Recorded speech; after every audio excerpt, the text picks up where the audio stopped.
So yun, good morning. Dito tayo sa palaisdaan ko, no, sa fish pond ng mga ito. Dahil sa stagnant na yung tubig ko, yan, may nakita na akong isang namatay.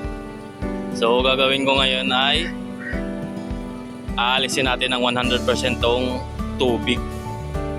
Yan. So ayan, nagpapump ako ng tubig. Ginamit ko na pala yung binili ko sa Shopee. Yan. Yung makina. Ayan na. Ayan, so nagpapump ako ngayon. Ayan yung lumalabas. So sana maging 100% to na maging okay. Yun, no. Kunti na lang ang tubig.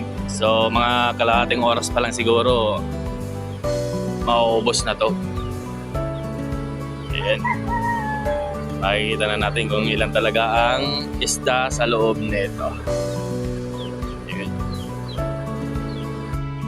So yun. Pinapasukan ko na pala ng tubig kasi yan, bumarado yung hose galing dito kasi madumi.